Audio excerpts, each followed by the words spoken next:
welcome back to the channel, and today we'll be discussing how you can fix your emails which you are not receiving on your iPhone.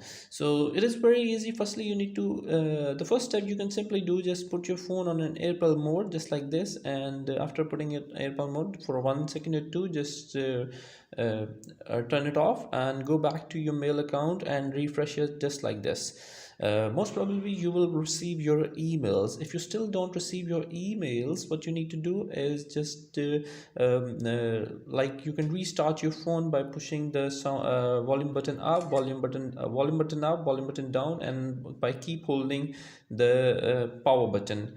Another option what you can do here, just go to the settings here and slide down to the apps function here, and on the M section you can see that there is a mail option here.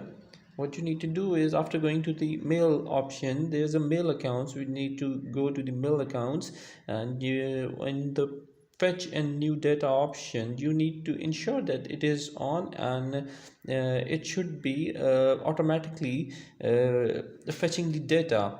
So it helps you to fetching the data continuously, and make sure that this is on, and all of your mail things will come up easily. So that's how you can fix if you're not receiving any emails on your iPhone. Thank you very much for watching. If you have any question, just let me know. I'll get back to you.